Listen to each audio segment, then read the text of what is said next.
అందరూ కూడా డిసిప్లిన్ గా ఉన్నందుకు ప్రతి ఒక్కరికి పేరు పేరున హృదయపూర్వక కృతజ్ఞతలు నమస్కారాలు తెలుపుకుంటానండి.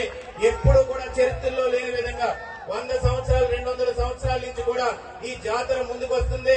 బుధ స్కంధాల మీద యువకులందరూ ముందుకు తీసుకెళ్తున్నారు.